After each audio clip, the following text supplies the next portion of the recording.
What is going on, everyone? Hope you're all doing well. Today we are going to be taking a look at a new game which just released on Steam today, which I didn't hear about until pretty much today, but after I saw all of the positive reviews coming in and people talking about this game, Hellblade: Senua's Revenge, I had to go out and pick it up and do some performance testing for you guys here on the channel. Right now it has 761 reviews over on Steam and a very positive rating, so it is looking like this is a pretty damn good title, and it's got an 81, I believe, over on Metacritic, and I played about the first 90 minutes of the game, and so far I'm really enjoying it.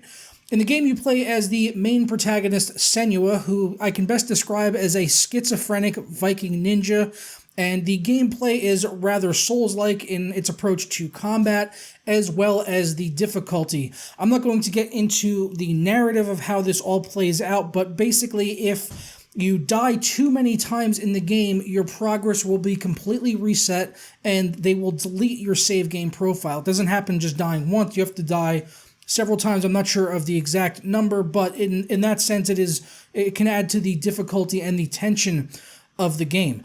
Over on Steam, it's actually only $30 where I picked it up. I couldn't find it on any key sites or anything like that, but if I can find it on CD Keys at a later date, I will update it down in the description. But right now, it's $30 on Steam, so not too bad at all, and with the amount of praise it's getting right now in the press, it would seem like it's a pretty good value for what you're getting here in this title from Ninja Theory.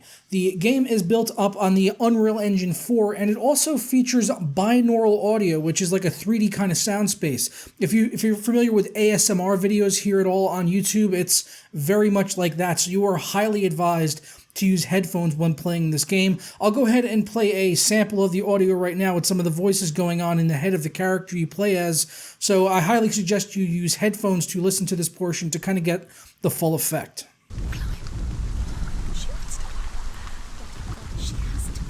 What's up there? Look down. That's it. That's the way. It's going to hurt you. It's dangerous. Don't kill me. I'm not one of them. Don't listen.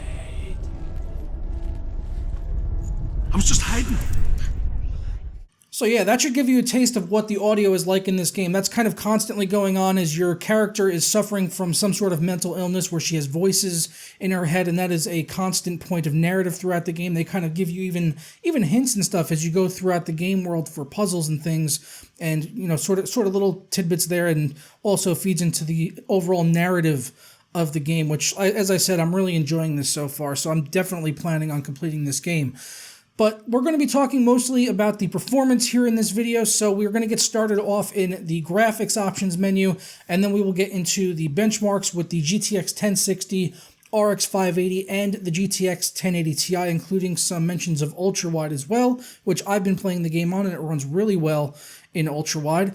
So starting off here in the graphics options menu, you can see right now I've got it set at 1440p, but it did support Ultrawide right out of the box, well, the figurative box, I guess you could say. So Ultrawide support is very good. The menus and loading screens are pillar box, but once you get into the actual game, it supports the full ultra-wide screen space, and it doesn't appear to be stretched at all. We've also got options in here for full screen, windowed full screen, or windowed mode, but I did all of my testing on the full screen mode. And for the 1080 Ti, I was testing on the highest available preset, which is very high. So I had all these options in here up at very high, but you can go low, medium, high, or very high.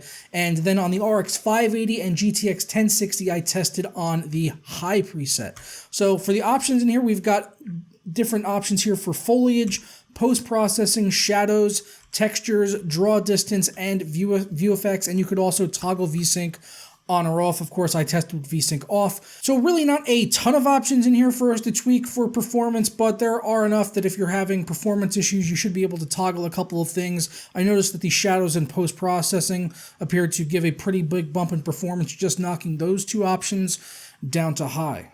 Alright, but let's get into our performance data here. I will start off with the GTX 1060 and RX 580, which were both tested on the latest drivers. For AMD, that's 17.7.2, and for NVIDIA, it is 385.12, and I left both graphics cards at their stock clock speeds. And for the system, I was utilizing my i7 7700K, which is overclocked to 5 GHz, along with 16 GB of G.Skill RAM at 3200 MHz. But I didn't encounter any sort of CPU limitation with this particular game. It was spread out evenly across all of the threads, which is always nice to see.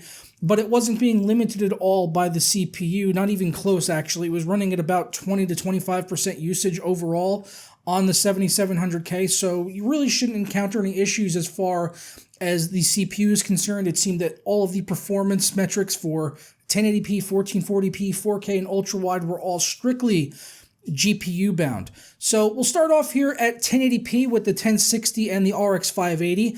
At 1080p, the GTX 1060 managed to get an average of 81 FPS with a 1% low of 70, while the RX 580 got an average of 70 FPS and a 1% low of 62. So pretty tight there as far as the difference between average and 1% low. But the NVIDIA card, the GTX 1060, was certainly running the game a fair bit better, winning here by 81 to 70. So that's a pretty big gap there between these two cards. Usually they can be a bit closer between these GPUs, but that was a pretty big jump there. And this game didn't have like an NVIDIA or an AMD splash screen when booting up the title. So I don't really think it's designed to be favoring one manufacturer or the other, but it is inevitably running here better on the GTX 1060. Looking at 1440p now, we could see the 1060 got an average of 52 FPS with a 1% low of 46, while the RX 580 got an average of 47 and a 1% low of 43. So getting a bit closer there, only a difference of 5 FPS on the average FPS here between the 1060 and the RX 580, but both of these cards are running the game very well here at high settings. At 1080p, you could probably look to bump up most of the options to the very high preset. I was seeing around 60 FPS on very high. It would dip down a little bit below that sometimes, but for the most part, it did stay around 60 or just a little bit above that. So, get in there and tweak the options a little bit to get the best playable experience that you possibly can. Thankfully, it does seem to be GPU bound, so you should be able to toggle options for better performance. Switching over to the GTX 1080 Ti now, which was in my i7 6800K system. I tested that initially at 3440 by 1440 because that is the resolution that I have been gaming at recently on the very high settings. So everything completely maxed out like I showed you there in the graphics options. And at ultra-wide 3440 by 1440, I ended up getting an average of 83 FPS with a 1% low of 69. I also did test on this same exact system for 4K and 1440p. It did struggle quite a bit actually at 4K. It got an average of 56 FPS and a 1% low of 49, while at 1440p it got a average of 105 FPS and a 1% low of 84. And there were really not any big lag spikes when it came to 4K. It was just the case of the game being quite GPU bound, so it does seem to be fairly well optimized, and it is pushing the GPU to 9900% load here, and it just happens to be a taxing game when you bump up the resolution as high as 4K, so you're not going to see really any big huge lag spikes because of poor optimization or anything like that. Despite this being only on the PS4 and the PC, it seems this is a pretty good port, if it is actually a port. I'm not sure if this is a port or if it was developed in parallel or anything like that, but it's only on the PS4 and the PC, and it seems to be running really darn well on the cards that I tested here. Obviously, that performance will scale based on where your particular GPU falls in there, but seeing these statistics, I would have to assume that the GTX 1070 and the 1080 would probably also run this game really well at 1440p and even better at 1080p. So yeah, that's all the data we got here for Hellblade: Senua's Sacrifice. I hope you guys enjoyed this video. Please let me know your thought on this title down in the comments below, and if you're planning on picking it up, or maybe you already picked it up and you're enjoying it, I'm enjoying the hell out of it, so I'm probably going to go right back immediately to playing this game.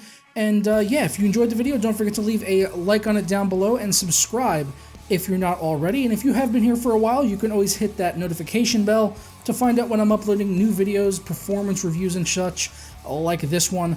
And I will catch you guys next time. Ta-ra.